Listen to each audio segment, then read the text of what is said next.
Well, hey, good morning. Welcome to the Blue Gamer Bluecast Morning Show. I'm your host, Adam Blue, 30 plus year video game veteran with in various ways as a gamer, as someone that follows the industry, blah blah blah.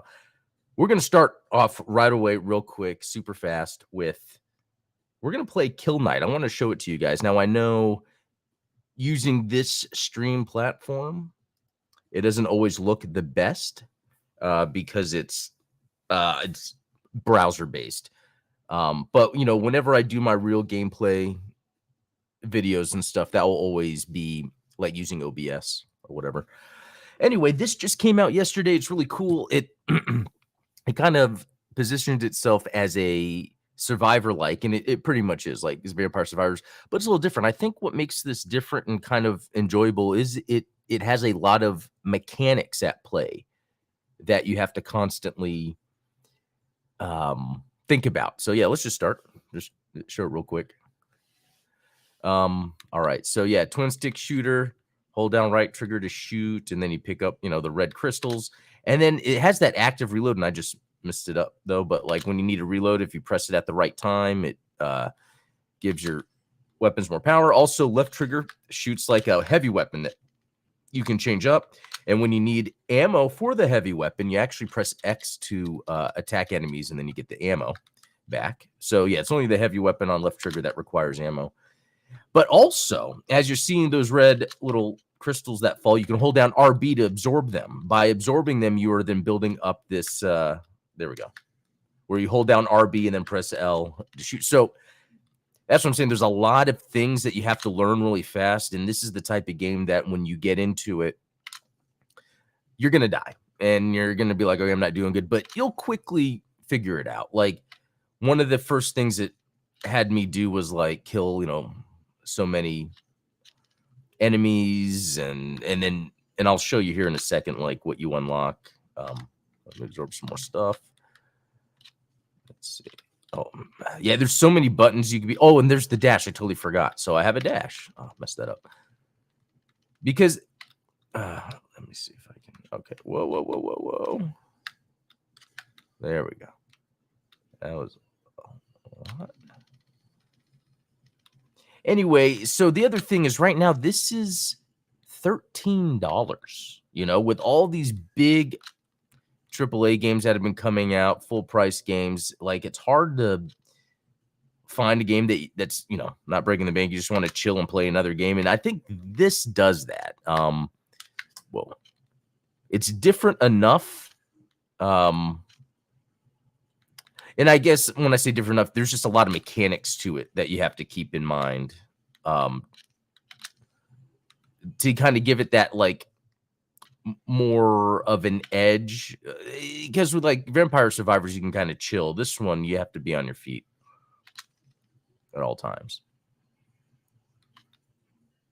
Okay, that's cool. So yeah, sometimes I forget what buttons I need to press just because there is so much, so many options, so many ways to do everything. Oh, see, I messed that up. Yeah, I can tell on the stream it looks horrible. What I started doing, I started messing around with my OBS Streamlabs. There's a couple programs I use.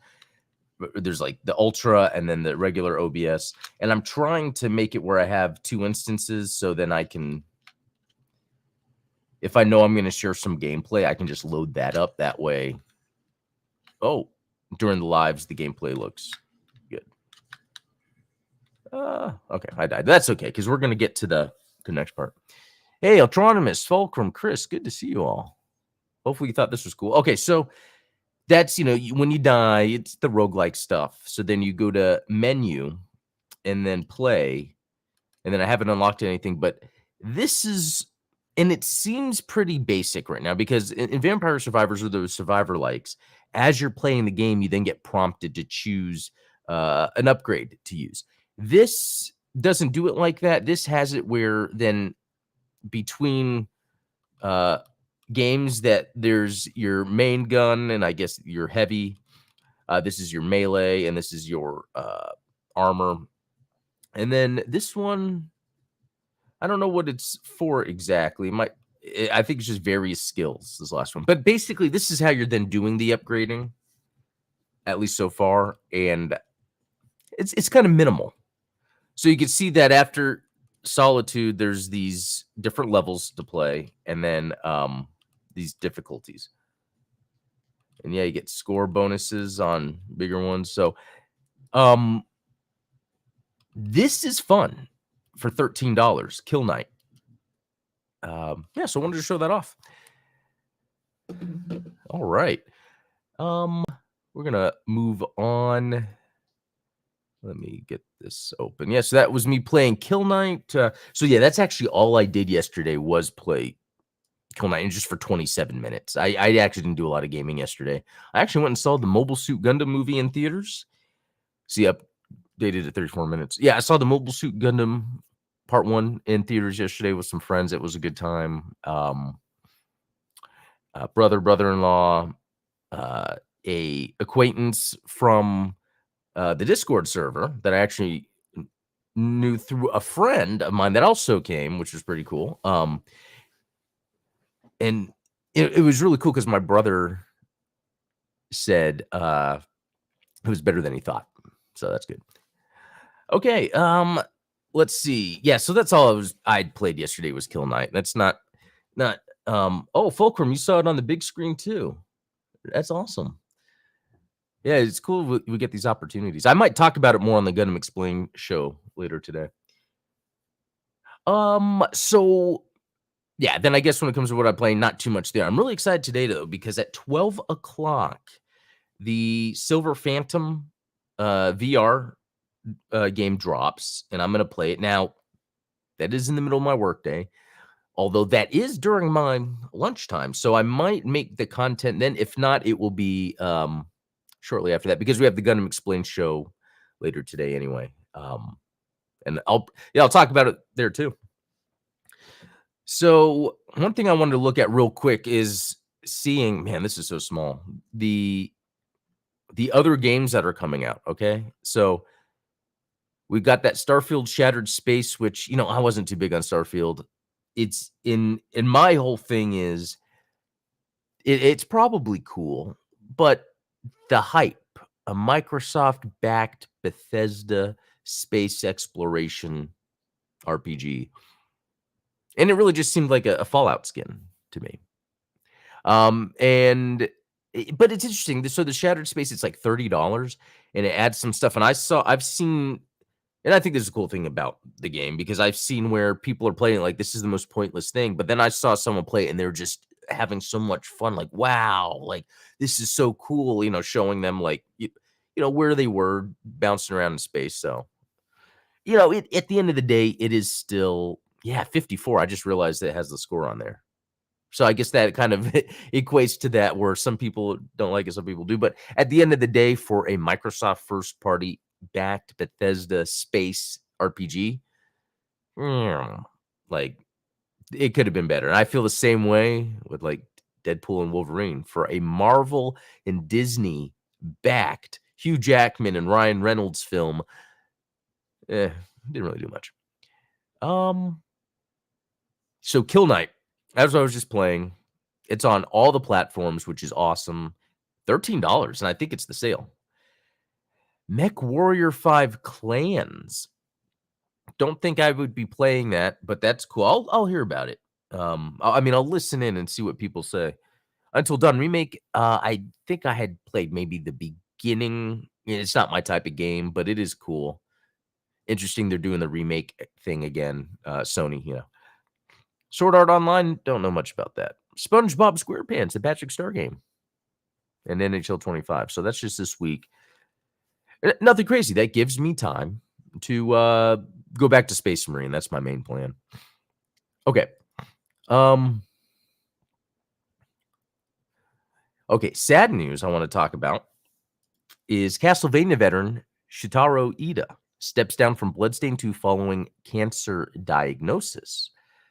So this is an individual I wasn't familiar with, but I'm glad I am, because he's done many inspiring things that I have been able to consume, and we can look at that. So this is that individual, Shitaro Ida. He was with Konami since 96 on Sexy Parodius, Salamander, Twin B, so like shmups, which I love. I love Konami shmups. And then getting into Castlevania, he started as a system and player programmer for Aria of Sorrow, which is one of the best, I think, Metroidvanias. I think people would agree Aria of Sorrow is near the top of the list. Then he did Lament of Innocence, Dawn of Sorrow, which I just completed. Let's see, Double Pack, but that's just 2 games, unless there was like more programming they had to do, which would be interesting.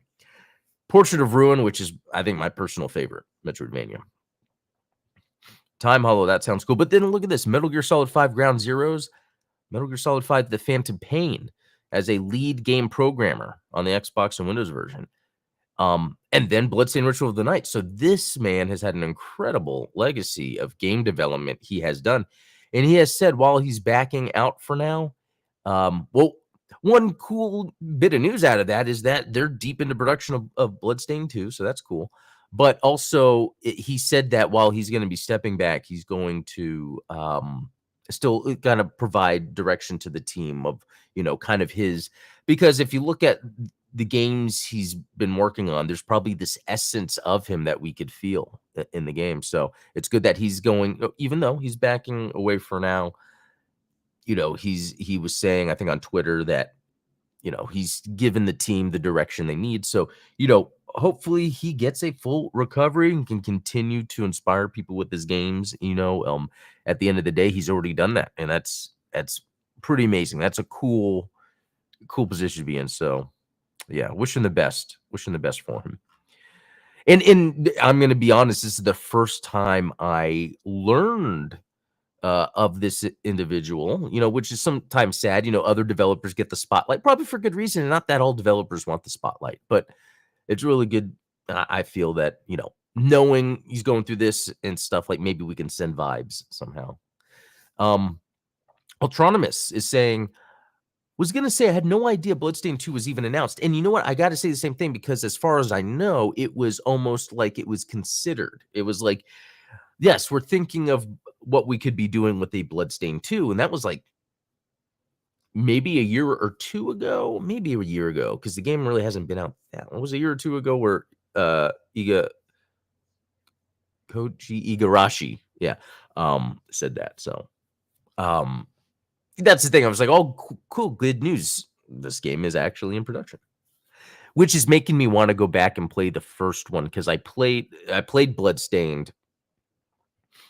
And then I was like, oh my gosh, I remember the gameplay. And then I think I'm about to sneeze. And then I went through all the DS games. Yeah, that was a sneeze. Let me get some water. So anyway, that's that news. Kind of a downer, but hey, let's stay positive and maybe work out. Okay. Gaming leaks and rumors. A couple interesting things I saw in here. Until Dawn sequel teaser leak. So, what is this?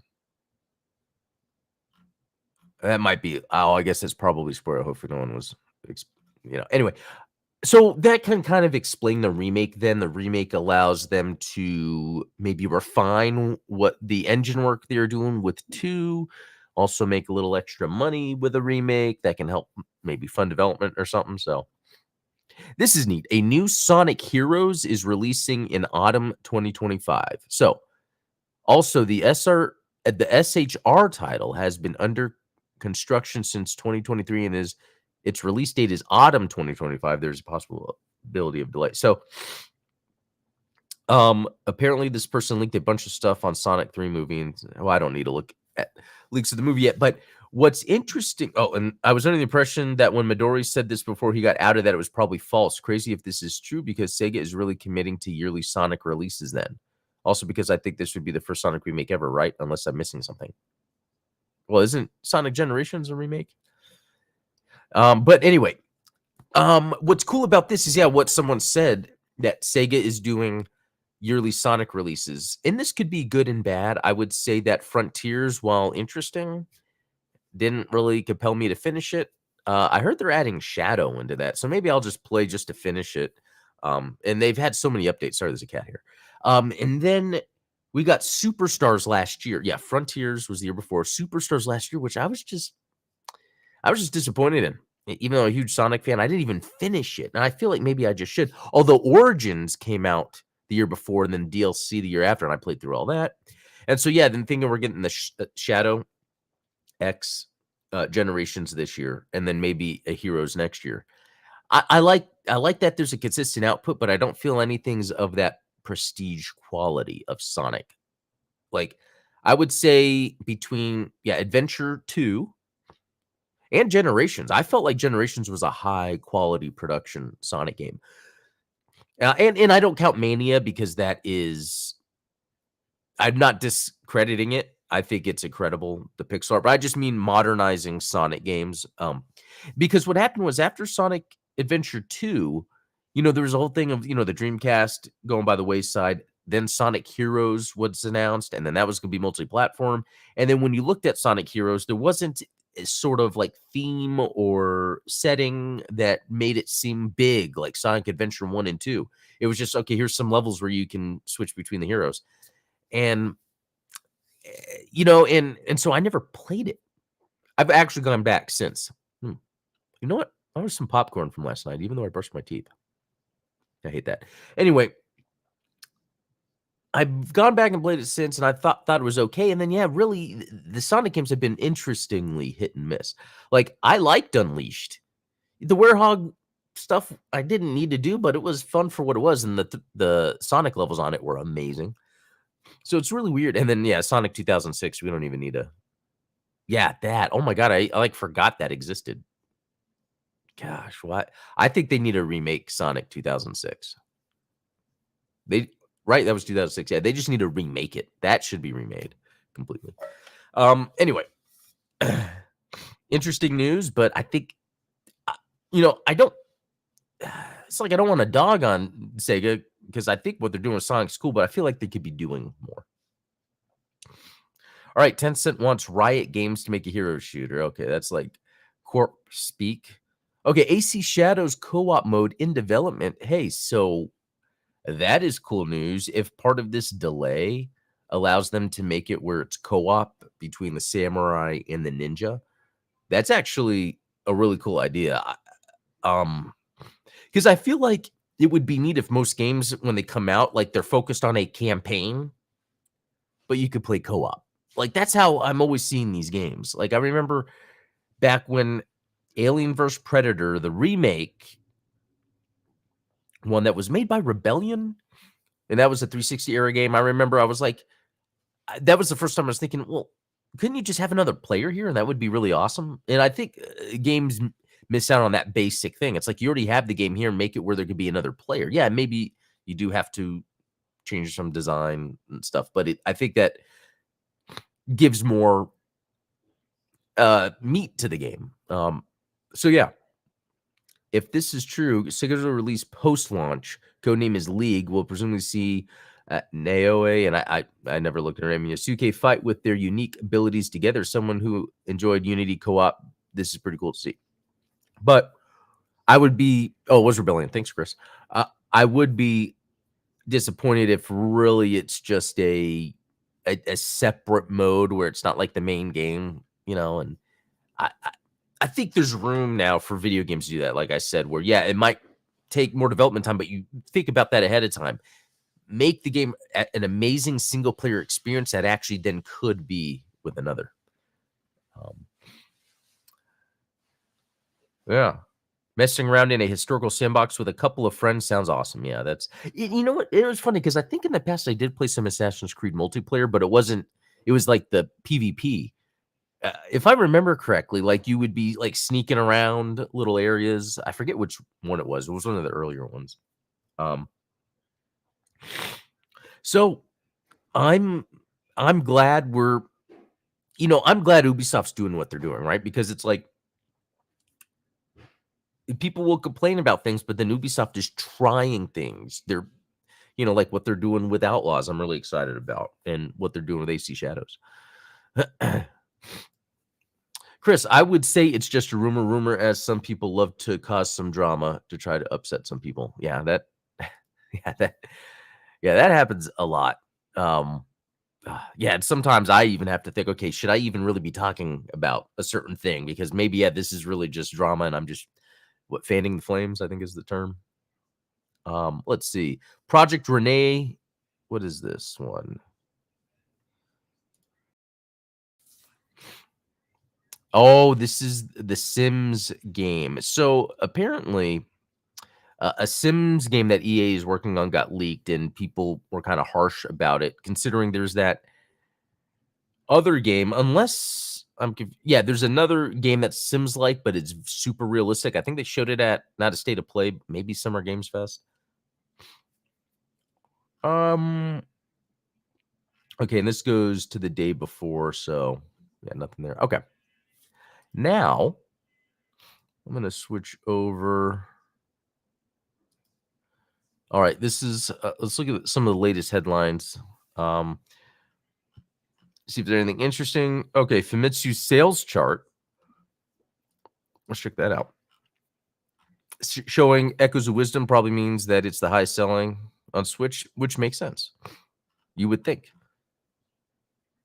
Wait, 200,000, but that's retail copies. Because I was like, okay, that seems low, but that's retail copies. Because again, I after I heard about Outlaws selling 1 million, but then not being enough, we hear that all the time.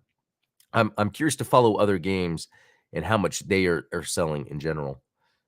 Although I doubt Echoes of Wisdom costs anywhere near as much as Outlaws. I really think Nintendo is the type of company that has small budgets. I would assume. I could be wrong. Oh man, there's this ad for Sonic X Generations.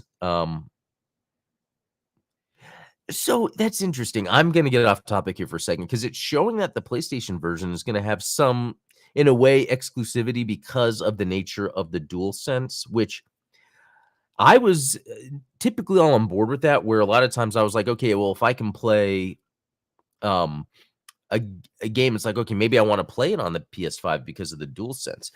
But Astrobot, I will say, even though I played, through it and enjoyed it, the triggers are so annoying to use. Like they have this the pressure on it, the haptics, whatever, when you're pressing on it, there's a term for it. But it's just it's not fun, and it's sometimes more because I'm like, okay, am I pressing it hard enough? Am I doing it? And then you have to do it harder sometimes, and it sometimes doesn't make sense. And I've been using this, which tries to mimic the same thing, and I love this so much more. Like when I'm playing, so I have it set up where the right trigger has the recoil vibration, and the left trigger is like a quick trigger stop, where I could just quickly aim. When I'm playing Star Wars Outlaws, when I am shooting, I am getting quick little recoil bursts, and then when I jump on my speeder bike and I'm pressing this, it's like brrr, like the vibration of the speeder bike, and I'm like, wow, that's incredible. That like, how did they program that? Was it done specifically through the game? Is it that there's a lot of, I guess, is it open source? Is the idea of triggers or vibration open source, and there's a lot of nuance to it that easily I don't know. I think it's incredible. That's why this controller, I have a review of it. I think is really cool on PC if you want to get feedback. Anyway, so it was a sidetrack. So yeah, we saw that Shadow thing, and I was thinking maybe I'll just buy it on PlayStation, but I think I'll just get on PC and use this and see what it does. I'm curious what other people think about the DualSense. Oh, let's look at this. Fulcrum Outlaws is the very first mainline Star Wars game I didn't pre-order since 2015. It looks very good, but I just don't have the free time right now to invest in it properly. I guess this growing up, haha. Well, there's a lot there. One, yes, this time with all these games coming out, it is so hard to decide what you want to play, even if you like something a whole lot. Okay. That's so random. Sometimes my screen's been blinking recently. Okay. The other part of it is I do think, and I felt this too, kind of a general lack of enthusiasm in general for Star Wars in general. And so it's like I don't want to hate on it, and I get excited about the games. But yeah, I think it's bad timing for Outlaws. But I think it's okay that actually you haven't played it yet because of that news. Like by November 21st or something, they're gonna have like the main quality of life and combat improvement patches implemented. Even though I think the game is super awesome. My brother beat it, loved it. It's his game of the year. Um, I so yeah, you might have some time then.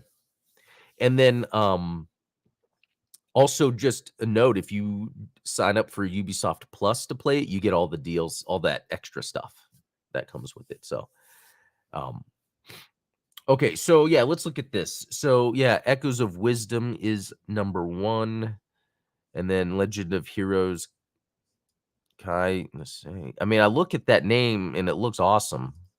Is this something maybe I've seen before and I forget?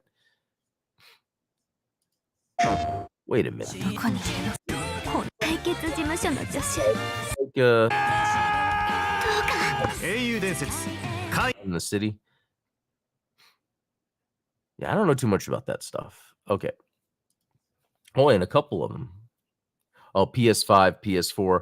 Interesting. So if you were to combine that, I mean, just think about that. So the number 1 title, 200,000, only could play on one console. The number 2 is it's like what, a quarter of that, less than a quarter of that, and then even less. But if you were to combine it, it would still be super low. That's just how big that Echoes of Wisdom did, and that's just retail. So digital, who knows? Or is that? Yeah, I think this is all retail stuff. Astrobot's on there. That's cool. Although that seems low, but again, maybe retail. Mario Kart 8. Yeah, and then the EA Sports FC. Yeah, even PS4. So on 3. Yeah, that's what they're relying on. That's what EA's relying on, their soccer stuff. That's why not too much interesting has been coming out. They had that Immortals of Avium, which I played a little bit of it. It was all right. And then hardware sales. Wow, very cool. Man, look at how much the Switch OLED model sells. And then if you were, again, to combine the Switch OLED and the Switch Lite, that's so much astronomically more than combining and then the regular Switch. Oh my God, I did not even realize. And then you get PS5. Oh, the PS5 Digital Edition and the PS5. It's very interesting seeing these numbers. And then look at Xbox down here. Poor Xbox. Beat PS4. PS4 is 31. Wow, very interesting seeing the jump. But then again, if you're on PC, a lot of these Xbox games you could just play on PC. Especially Game Pass. All right, let's head back here real quick. Chica Police, that looks funny. Ast Libra. Never heard of it. Interesting. It's an RPG. Side-scrolling action RPG. Okay, now that sounds a little more interesting. Okay. I have never heard of this. Or maybe I have, just haven't paid attention. Oh, and it's on Steam. Side-scrolling action RPG. Okay, so this is the DLC. Let's go to the main game. 2022. Because when I think side-scrolling action RPG, it's like, oh, Metroidvania? Huh. Pretty neat. Overwhelmingly positive. There's a demo. Well, I don't want to do it while we're live. I'm going to download that demo later, so let me add it to my wish list. Okay, that's pretty neat. Yeah, if anyone has played this or has any thoughts, let me know, because I'm not into RPGs, but if they're saying action RPG and then they're saying side-scrolling, like, look at that. That? Okay, and what is the music?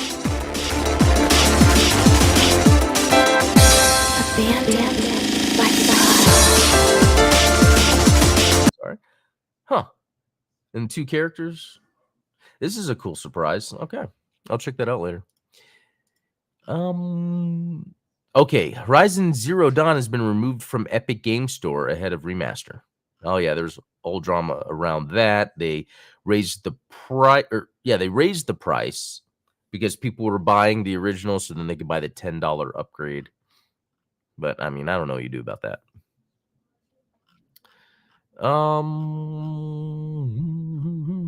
Let's see if there's anything else. Metal Gear Solid Delta's difficulty level would change based on which perspective you play the game in. How does that work? We had originally planned to make it possible to switch between the two viewpoints at any time during gameplay, but we decided against it. Difficulty level changes drastically depending on the viewpoint. Use has a wider, more linear field of view, and you can shoot your gun while moving. Oh, okay. So there is some gameplay implications. So that makes sense. Okay, yeah, I didn't share that. That was KFC. Yeah, there's new style and legacy style. So that makes sense. If the gameplay itself is different, then I can see that. Okay. So I follow his channel, Sakurai, but I thought he already announced this a while ago, but then I kept seeing videos. So maybe that, I don't know. It's cool stuff though. I mean, I love the idea of someone from a prominent video game developer just kind of talking about that sort of stuff. So check that out. If you haven't, just search, Masahiro Sakurai on YouTube, and he has a YouTube series. It's pretty cool. Fallout series reaches 100 million viewers worldwide. That's cool. Yeah, again, I was hanging out with my brother-in-law. He's a huge Fallout fan. He even has a tattoo. And he was saying how he liked the show, even though they did have to make some changes that don't make sense lore-wise, but it does for the show. So that's pretty neat. I watched a couple episodes. I maybe because I could never get into the Fallout games. I kind of didn't care, I guess. I don't know. Andstream Arcade. Okay. Amazon. Oh, this is big. Potentially. Amazon hires Xbox co-founder Jay Allard. Allard will be working in devices and services team. Services, like Luna.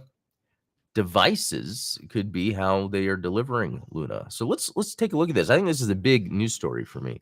Former Microsoft gaming exec Jay Allard has taken on a new role at Amazon as vice president of product. GeekWire spotted an update to Allard's LinkedIn profile, after which Amazon confirmed to the site that the exec was joining its devices and services team, which handles Echo devices and the Alexa voice assistant, among other things. Allard is best known in gaming circles for his 20 years at Microsoft, where he co-founded Xbox and helped launch the original console and the Xbox 360, as well as Xbox Live and Xbox Live Arcade. After a long period away from games, he resurfaced in 2020 as the global managing director of Intellivision Entertainment, joining 2 years after the company announced it was working on its new Amico console. He left less than a year. Okay, because this Amico thing, that didn't really turn out too good. But if he left less than a year later, he probably joined, was like, okay, what's going on here? And then left.